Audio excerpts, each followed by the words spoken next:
Mari Bapak Ibu, Saudaraku sekalian, kita kembali membaca firman Tuhan dari kitab Keluaran 5 ayat 1 sampai 23. Demikian firman Tuhan. Kemudian Musa dan Harun pergi menghadap Fir'aun, lalu berkata kepadanya, "Beginilah firman Tuhan, Allah Israel. Biarkanlah umatku pergi untuk mengadakan perayaan bagiku di padang gurun." Tetapi Fir'aun berkata, "Siapakah Tuhan itu yang harus kudengarkan firman-Nya untuk membiarkan orang Israel pergi? Tidak kenal aku Tuhan itu, dan tidak juga aku akan membiarkan orang Israel pergi." Lalu kata mereka, "Allah orang Ibrani telah menemui kami. Izinkanlah kiranya kami pergi ke padang gurun 3 hari perjalanan jauhnya untuk mempersembahkan korban kepada Tuhan Allah kami, supaya jangan nanti mendatangkan kepada kami penyakit sampar atau pedang." Tetapi Raja Mesir berkata kepada mereka, "Musa dan Harun, mengapakah kamu bawa-bawa bangsa ini melalaikan pekerjaannya? Pergilah melakukan pekerjaanmu." Lagi kata Fir'aun, "Lihat, sekarang telah terlalu banyak bangsamu di negeri ini. Masakan kamu hendak menghentikan mereka dari kerja paksanya?" Pada hari itu juga, Fir'aun memerintahkan kepada pengerah-pengerah bangsa itu dan kepada mandor-mandor mereka sendiri, "Tidak boleh lagi kamu memberikan jerami kepada bangsa itu untuk membuat batu bata seperti sampai sekarang. Biarlah mereka sendiri yang pergi mengumpulkan jerami. Tetapi jumlah batu bata yang harus dibuat mereka sampai sekarang, bebankanlah itu juga kepada mereka dan jangan menguranginya, karena mereka pemalas."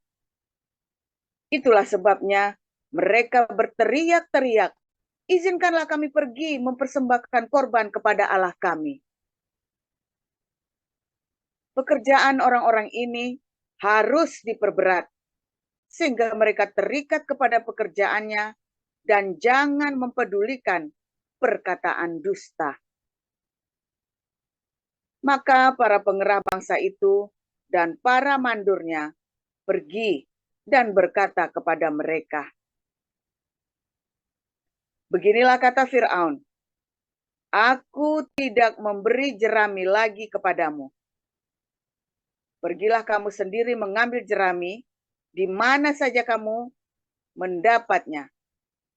Tetapi pekerjaanmu sedikit pun tidak boleh kurang."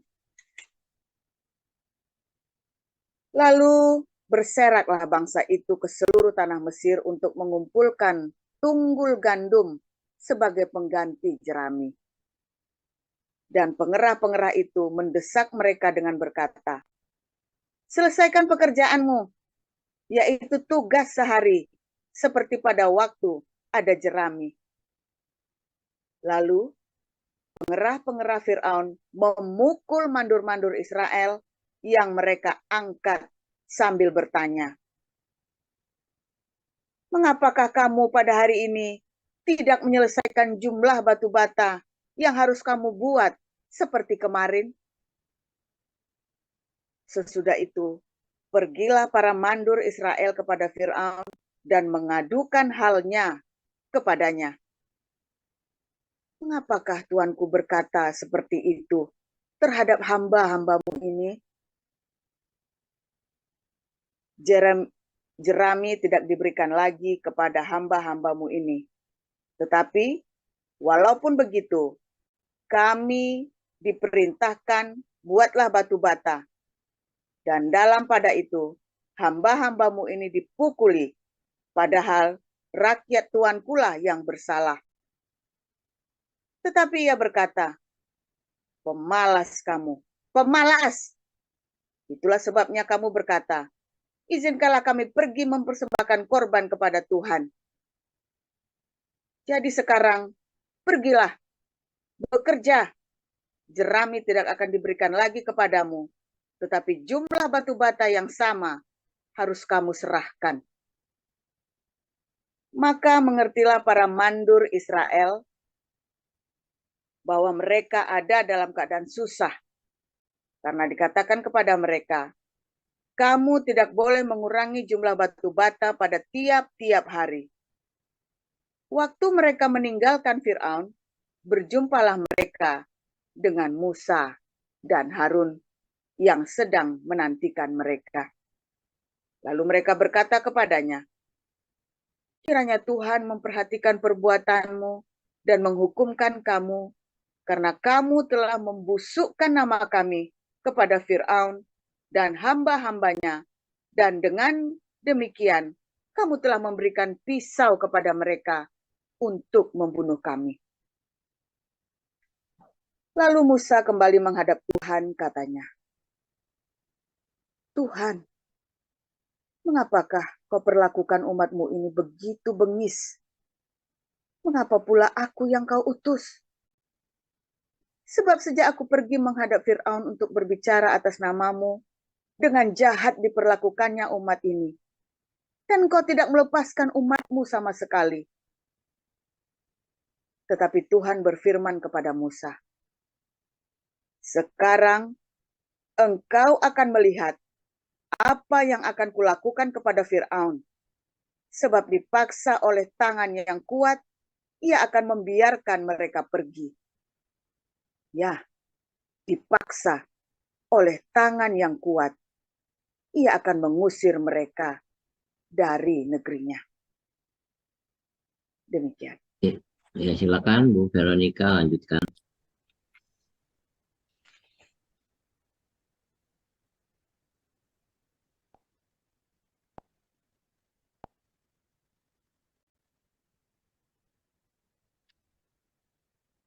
Satu Korintus 2 ayat 1 sampai 16. Hikmat Allah dan hikmat manusia. Demikianlah pula ketika aku datang kepadamu, saudara-saudara, aku tidak datang dengan kata-kata yang indah atau dengan hikmat untuk menyampaikan kesaksian Allah kepada kamu. Sebab aku telah memutuskan untuk tidak mengetahui apa-apa di antara kamu selain Yesus Kristus, yaitu Dia yang disalibkan. Aku juga telah datang kepadamu dalam kelemahan dan dengan sangat takut dan gentar. Baik perkataanku maupun pemberitaanku tidak kusampaikan dengan kata-kata hikmat yang meyakinkan, tetapi dengan keyakinan akan kekuatan roh, supaya iman kamu jangan bergantung pada hikmat manusia, tetapi pada kekuatan Allah. Sungguh pun demikian, kami memberitakan hikmat di kalangan mereka yang telah matang, yaitu hikmat yang bukan dari dunia ini, dan yang bukan dari penguasa-penguasa dunia ini, yaitu penguasa-penguasa yang akan ditiadakan. Tetapi yang kami beritakan ialah hikmat Allah yang tersembunyi dan rahasia, yang sebelum dunia dijadikan, telah disediakan Allah bagi kemuliaan kita. Tidak ada dari penguasa dunia ini yang mengenalnya, sebab kalau sekiranya mereka mengenalnya, mereka tidak menyalibkan Tuhan yang mulia. Tetapi seperti ada tertulis, apa yang tidak pernah dilihat oleh mata, dan tidak pernah didengar oleh telinga, dan yang tidak pernah timbul di dalam hati manusia, semua yang disediakan Allah untuk mereka yang mengasihi Dia. Karena kepada kita Allah telah menyatakan oleh Roh, sebab Roh menyelidiki segala sesuatu, bahkan hal-hal yang tersembunyi dalam diri Allah. Siapa gerangan di antara manusia yang tahu apa yang terdapat di dalam diri manusia, selain roh manusia sendiri yang ada di dalam dia? Demikian pula lah tidak ada orang yang tahu apa yang terdapat di dalam diri Allah selain roh Allah.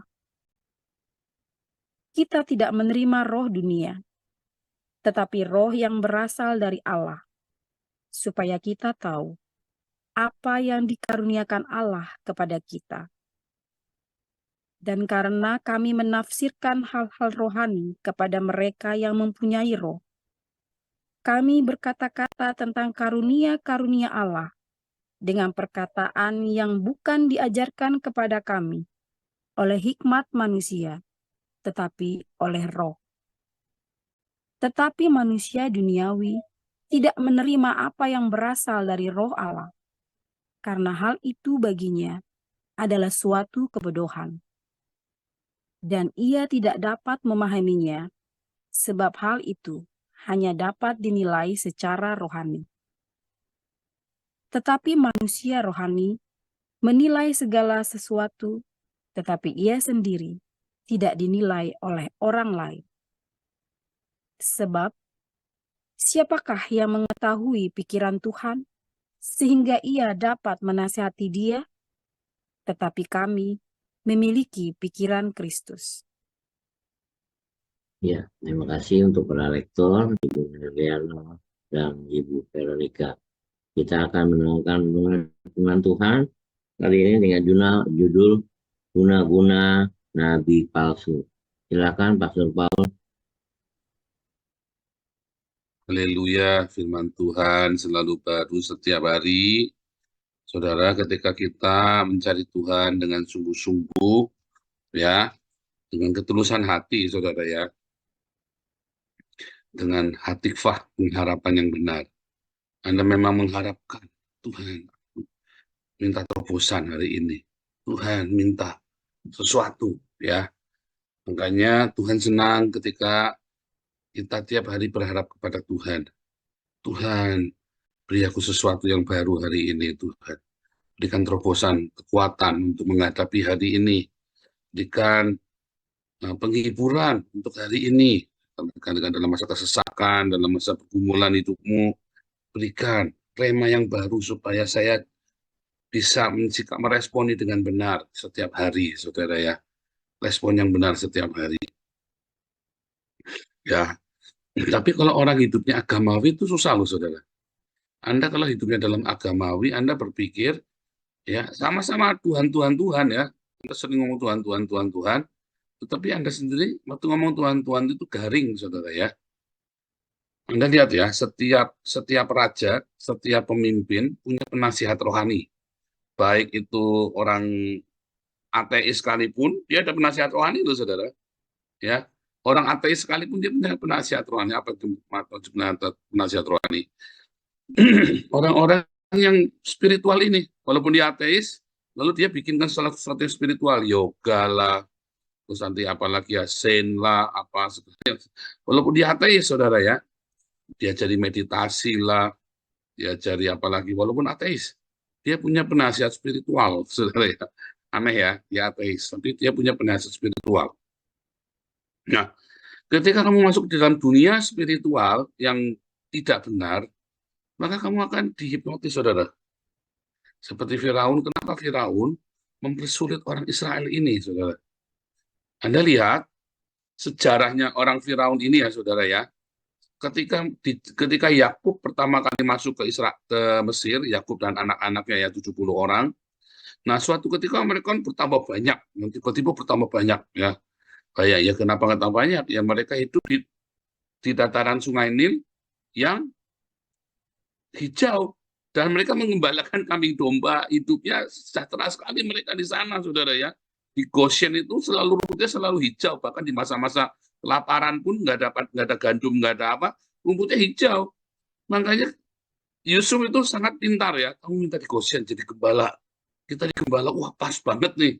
Kamu sana aja minta jadi gembala, karena orang Mesir nggak mau jadi gembala, pekerjaan yang hina. Padahal orang Israel kerjanya gembala, wah cocok bener nih, nggak ada saingan. Dan sekalipun ya, sekalipun itu apa namanya masa kelaparan itu bukan karena kekeringan yang luar biasa, bukan saudara ya, tapi karena wabah angin panas dan karu-karuan di situ ya. Tapi domba-domba itu semua ya karena dikuasai di dataran sungai ini cukup air, cukup domba itu yang penting cukup air sama cukup rumput saudara, pasti sehat domba itu ya, gampang banget ternak domba itu ya, yang penting cukup air cukup rumput, dikuasai itu cukup air cukup rumput. Nah karena mereka makmur hidupnya ya, mereka beranak pinak cepat sekali. Terus tiba-tiba pasukan nyerang dari Hitit saudara ya, dari Turki itu ya nyerang, wah pasukan kerajaan besar perang saudara, mereka perang Mesir. Israel nggak mau ikut-ikut ya. Nah makanya kemudian dicurigai nanti kalau ada yang nyerang lagi, sekarang Israel nggak ikut-ikut, harusnya kan Israel perang belain Mesir, tapi serba salah saudara ya, karena orang Israel kalau perang ikut Mesir katanya nanti jangan-jangan nanti orang Israel malah belain musuh lagi, akhirnya Israel diperbudak saudara. Itulah kesalahan. Atas apa? Atas perintah dari si ini, perintah dari penyihir-penyihirnya yang namanya Yanes dan Jambres. Nanti beberapa hari kita akan cerita tentang mantra-mantra ya, guna-guna hipnotis oleh agama, karena itulah agama mereka. Ya, Yanes dan Jambres adalah penasihat spiritualnya Firaun, saudara ya.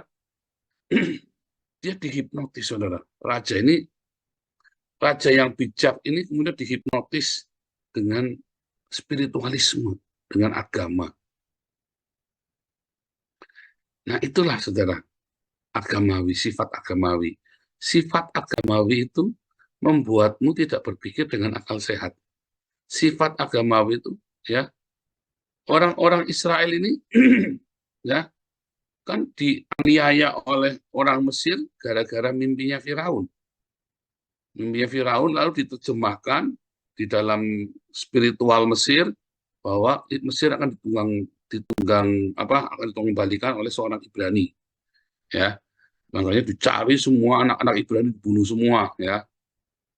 Nah, itulah kisahnya, saudara ya. Jadi seorang raja yang kemudian wisdomnya, hikmatnya itu ditutup oleh agamawi. Anda lihat orang negara-negara yang agamanya kencang, saudara ya.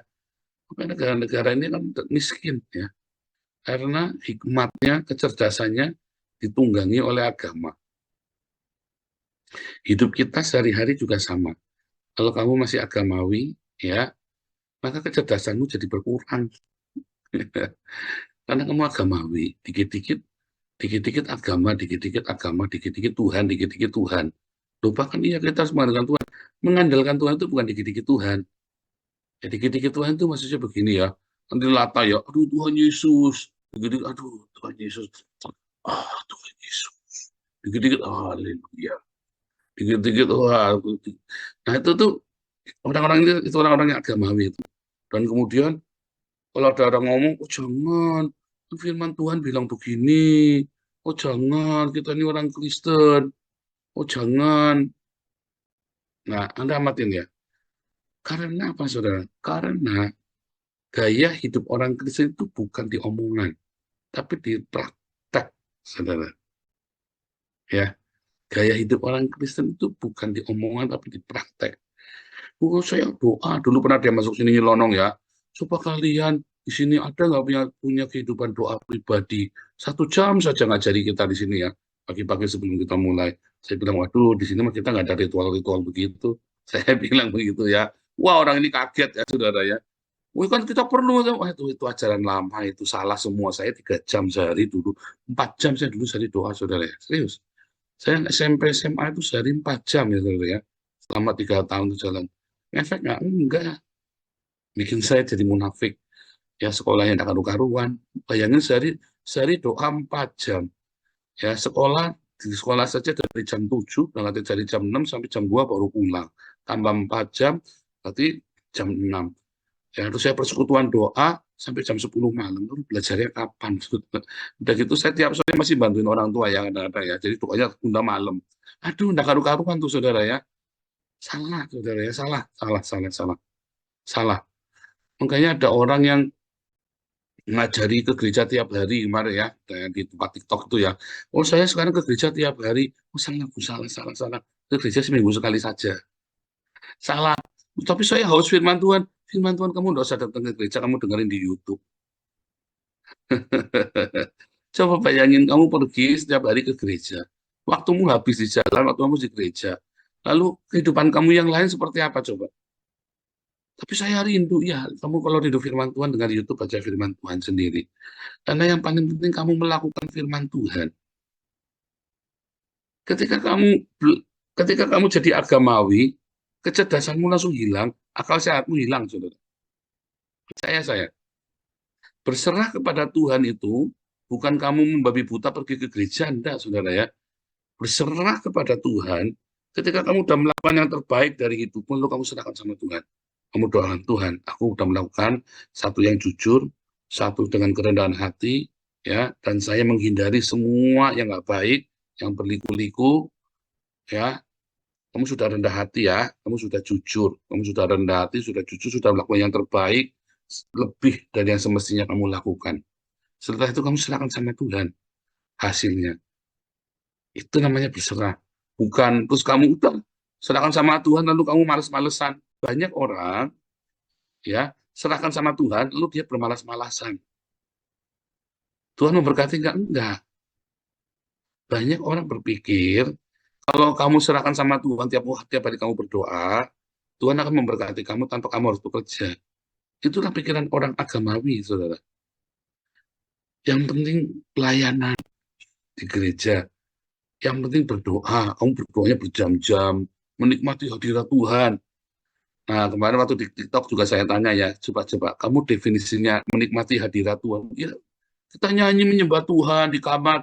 Salah kamu. Hadirat Tuhan, waktu kita sambil jalan pun kita merasakan hadirat Tuhan. Kamu merasakan damai sejahtera, bahkan di dalam tekanan, di dalam fitnahan. Ya, begitu saya lepas, begitu saya nggak berdoa lagi, saya ketika difitnah, saya jadi pemarah, jadi, nah, itu berarti kamu delusi. Saya ulangi ya, kamu tiap hari menyembah Tuhan.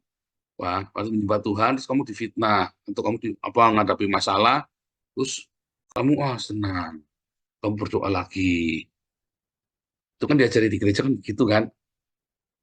Terus kalau kamu lupa berdoa beberapa hari, kamu jadi panasan tuh, jadi kalah tuh, jadi ngamukan. Itu delusi, saudara. Itu kamu tidak merasakan hadirat Tuhan. Kamu itu ngawur, itu salah, saudara, ya nggak begitu. Saya dulu diajari juga begitu. Masuk kamar sembahyang, berdoa. Ya, 3 jam katanya Ishak Leo dulu kan. 4 jam sehari. Siapa yang doa 4 jam sehari? Pak Alex ya. Pak Ishak Leo itu 6 jam sehari. Pak Alex itu 4 jam sehari nyembah Tuhan. Saya dulu diajarnya begitu. Nah, ini luar saya tetap panas, saudara ya. Saya sampai SMA tetap beringas, saudara ya. Tetap kepanasan saya. Saya baru tahu yang namanya hadirat Tuhan itu bukan seperti itu.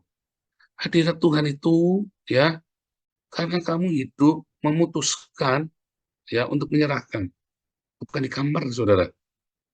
Tahunya kamu sudah menyerahkan ketika kamu menghadapi. Kamu di kamar itu ya 1 jam paling lama, saudara. Pergumulan hidupmu, meditasi, kamu tenang, kamu baca firman Tuhan, meluangkan waktu. Tapi jangan berlama-lama, kamu harus kerja.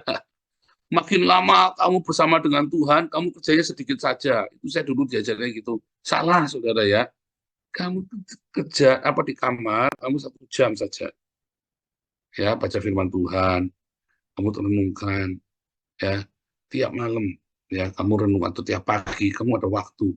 Atau, ya, di dalam waktu kamu kesendirian, kamu kapan? Waktu setir mobil.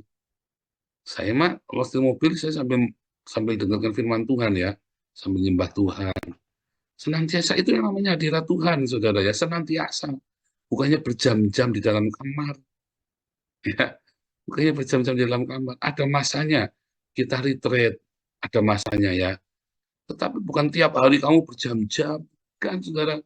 Karena kekristenan adalah kehidupan kita. Bukan ritual yang kamu di dalam kamar itu, tetapi ketika kamu keluar, menghadapi orang, kamu merasakan hadirat Tuhan. Ketika kamu memutuskan, saya akan meresponnya dengan mengalah. Jadi kamu setiap hari pun, ya, menghadapi serangan-serangan itu, kamu bisa punya hati yang rela. Sehingga otakmu selalu sehat, waras. Ketika kamu dengan agama, ya, otak kamu nanti tidak waras, saudara. Kamu tidak tahu bagaimana harus bekerja, kamu tidak tahu bagaimana harus bertindak. Karena kamu dipenuhi dengan agama. Maunya shortcut, saudara ya. Orang yang dipenuhi dengan agama itu nggak tahan dengan proses. Ya, dia maunya shortcut tapi nggak dapat, lalu dia mencari pembenaran agama lagi. Jangan, ya. Kalau ada doamu, ya, nggak dijawab-jawab sama Tuhan, bisa jadi memang karena doamu yang salah. Ya, kamu berhenti, kamu introspeksi dulu. Ya, kadang-kadang, ya, kita imani saja. Kayak kemarin ya, si Luga Tambunan masuk ke Zoom, masuk ke TikTok. Ada malaikat atau orang berdoa syafaat melihat Luga Tambunan pakai Rolls Royce. Sebentar. Memang di surga ada Rolls Royce. Saudara, Yesus aja naiknya awan-awan kok, ini pakai Rolls Royce, saudara. Yesus aja di awan-awan, ini pakai Rolls Royce, saudara katanya. Sebentar. Itulah yang selama ini kita pikirkan, kan? Kenikmatan seperti itu. Oh, kita harus diberkati dengan kenikmatan, ya. Seperti Abraham, berkat Abraham. Sebentar, Yesus saja di dunia naiknya keledai. Nanti di surga datangnya naik awan. Di dunia naiknya keledai. Lah kamu mau naiknya Rolls Royce, saudara ya. Aduh, ini ada yang salah ini, saudara ya. Nah, kenapa? Karena kamu hidup dalam agamawi, saudara. Hiduplah di dalam kehidupan Tuhan Yesus. Ya, kamu perlu baca Alkitab. Baca Alkitab kan perlu waktu, ya kan? Makanya saya bilang 1 jam, karena Tuhan Yesus kan bilang berjaga-jaga 1 jam. Karena baca Alkitab itu kan perlu waktu. Nggak mungkin kamu sambil setir mobil sambil baca Alkitab. Bisanya sambil setir mobil, kamu dengarkan Alkitab. Ya, itu tips. Kalau kamu ditinggal di Jakarta, bangun jam 5 pagi, ya kan? Kamu sambil di jalan, kamu setel Alkitab audio, saudara. Terus sepanjang jalan atau setel lagu rohani. Ya, setelah Alkitab dulu, kamu target berapa pasal. Ya, targetnya 1 pasal atau 5 pasal, kamu dengar sampai selesai. Kamu sambil dengarkan firman Tuhan, ya. Terus kamu dengarkan lagu rohani kalau lagi di jalan. Supaya otak kamu itu semua, ya, ambience-nya itu semua dibawa, ya, kepada hal yang rohani. Itu kan hanya merefresh otak kita pagi-pagi semua, ya. Sehingga refleksmu ketika disalib nggak sumpah serapah, ketika kamu dipotong jalan, nah, dan kamu hari-harimu pun jadi enak. Kalau kamu naik bis umum, ya tiap hari berangkatnya naik bis kota, naik transportasi umum, pakai headset, dengarkan apa namanya Alkitab audio atau lagu rohani. Gitu ya. Waktu-waktu senggang, ya penuhi hidup dengan sesuatu yang baik, yang positif, ya. Ya salah satunya lagu-lagu rohani, Alkitab. Kalau Anda dengarkan khotbah-khotbah yang baik, ya. Tapi ingat, jangan khotbah-khotbah yang menawarkan menawarkan kemudahan hidup. Nggak ada hidup yang mudah. Hidup itu penuh dengan perjuangan. Ya, tetapi responmu yang tepat selalu saya bilang rendah hati, jujur, ya, rendah hati, jujur, rajin, ya, kerja keras. Percaya saya, kamu akan berhasil. Kamu akan melewati masa-masa sulitmu. Jangan malas, saudara ya, harus bekerja. Banyak sekali orang sakit yang tidak seberapa, tapi malasnya minta ampun. Ya, nggak mau kerja dikit-dikit, nggak mau kerja dikit-dikit, nggak mau kerja. Tuh, saudara, kerja itu enak. Ya, kalau kamu malas-malasan, nanti tiba-tiba hidupmu berlalu tanpa karya, tanpa hasil, kamu bingung. Nanti tiba-tiba kamu udah tua. Hidupmu cuma nunda-lundu situ terus ya. Bekerjalah, saudara, berkaryalah. Minimum sehari 6 jam. Diusahakan bisa 6-10 jam.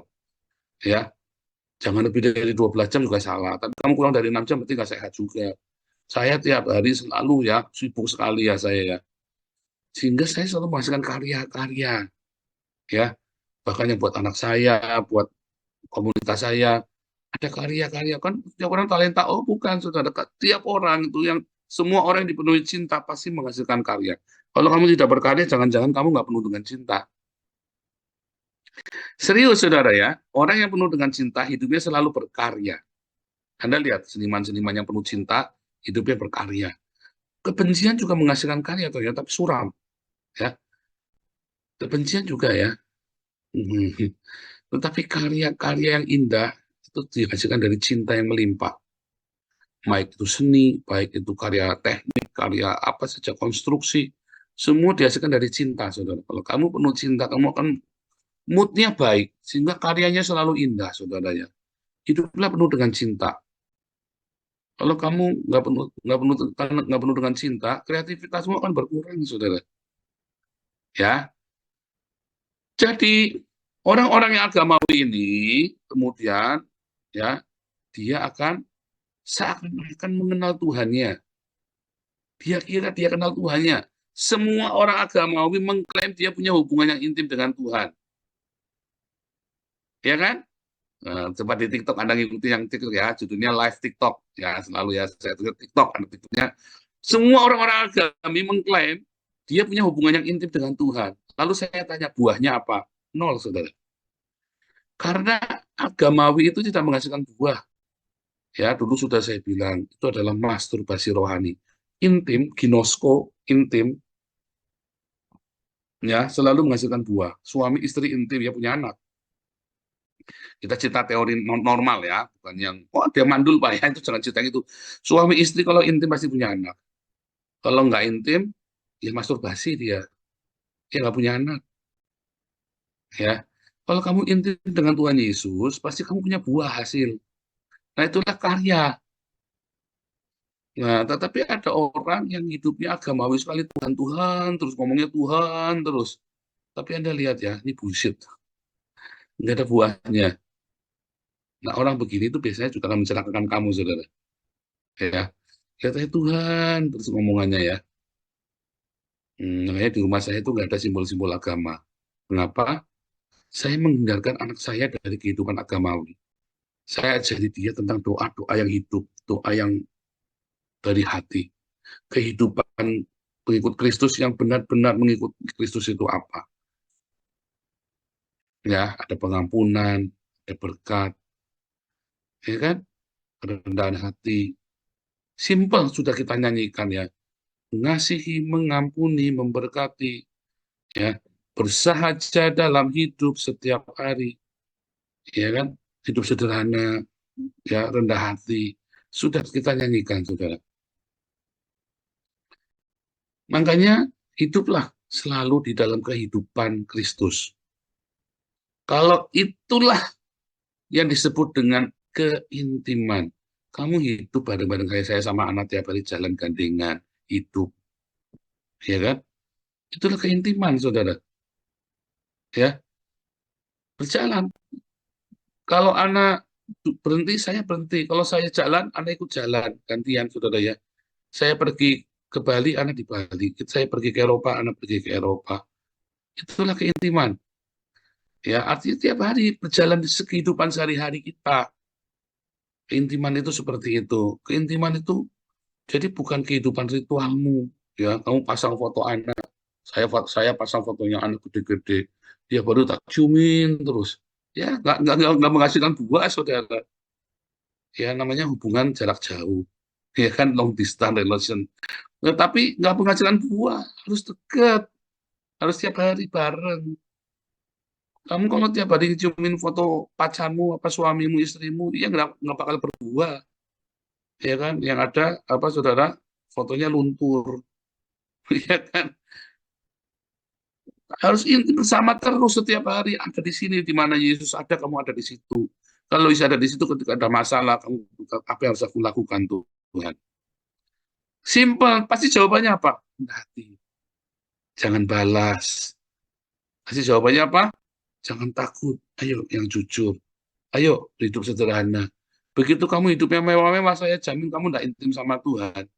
Karena begitu harta, di mana hartamu berada, di situ hatimu ada. Mamon berkuasa, Tuhan Yesus nggak akan ada di situ. Ya kan? Nah, makanya Paulus berkata, ya, yang tahu Tuhan cuman rohnya Tuhan. Kamu bagaimana? Yang tahu Tuhan, yang ginosko Tuhan, hanya rohnya Tuhan. Makanya kamu harus ada roh Tuhan dalam hidupmu. Kalau kamu yang ada di situ adalah materi, kamu tidak akan punya maunya Tuhan. Oh, tapi Abraham perjanjian lama kaya raya. Iya, itu perjanjian lama. Roh Tuhan tidak bersama tinggal bersama dengan kita. Tapi Bapa berfirman kepada nabi-nabinya. Tapi zaman perjanjian baru, Roh Kudus, Roh Bapa bersama kita tinggal di dalam kita. Dan dia hanya tinggal pada orang-orang yang rendah hati. Ya. Kalau orang yang bergaya hidup mewah nggak mungkin rendah hati, saudara. Anda duitmu banyak, Tuhan tidak menyalahkan. Hartamu banyak, Tuhan nggak salah. Tapi ketika gaya hidupmu yang luar biasa itulah yang jadi salah. Orang-orang yang intim dengan Tuhan, gaya hidupnya akan simpel, sederhana, saudara. Serius, saya sudah banyak ketemu orang-orang kaya yang lahir baru. Begitu dia lahir baru, dia langsung gaya hidupnya jadi sederhana. Kamu lihat pendeta-pendeta yang parlente, saya jamin dia tidak intim dengan Tuhan. Oh, menghakimi? Iya, saudara, itu firman Tuhan yang bilang. Orang-orang yang bergaya hidup mewah itu tidak ada Tuhan di dalamnya. Itu dibilang masuk neraka kok. Dibilang di dalam Petrus sama Paulus. 2 orang loh yang ngomong. Jadi, apa saudara, intim dengan Tuhan itu bukan kehidupan agamawi. Intim dengan Tuhan itu adalah gaya hidup kita, saudara. Setiap hari.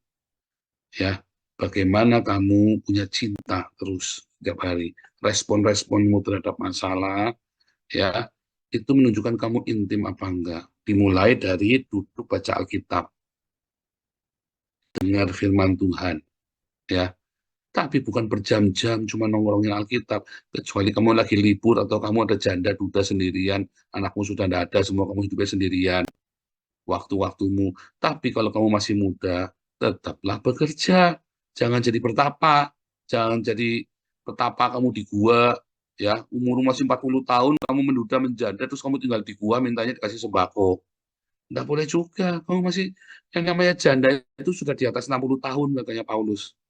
Kalau kamu belum 60 tahun, ayo kerja. Di sini usia pensiun 67 tahun, saudara masih kerja. Ya, masih kerja. Semangat, ayo. Bantu dulu di yayasan. Bantu dulu, kerja. Ada banyak sekali yang bisa dilakukan di yayasan. Kita lagi cari orang ya banyak sebanyak mungkin ya. Karena dari kemarin yang pelayanan orang itu lagi ya. Jangan, kita mau sebanyak-banyaknya. Kantor kita luas ya. Kantornya gede banget, nggak ada yang ngisi, nggak ada orang datang gitu, saudara ya. Si Marcel sama si siapa namanya? Sunang, apa namanya? Sanung sendirian. Ya, sian. Kantor kita luas sekali, saudara ya. Gede banget. Dan nggak ada yang datang. Ayo, kita butuh pelayanan ya. Untuk masuk ke Baduy, untuk pergi ke Kalimantan, pergi ke Mentawai, pergi kemana. Aduh, saudara. Ayo, Mas, bergabunglah dengan Damar Kasih. Kalau kita nggak bisa tanam orang di sana, jadi orang di sini, dan kita bolak-balik pergi ke sana untuk mengawasi proyek-proyek kita. Anda yang pensiun dini, ayo bergabung. Anda yang masih muda-muda, belum bekerja, ayo bergabung. Ya gratisan dulu, melayani Tuhan. Tapi kan yang penting ongkos pergi ke sana dibayari. Tuhan Yesus memberkati.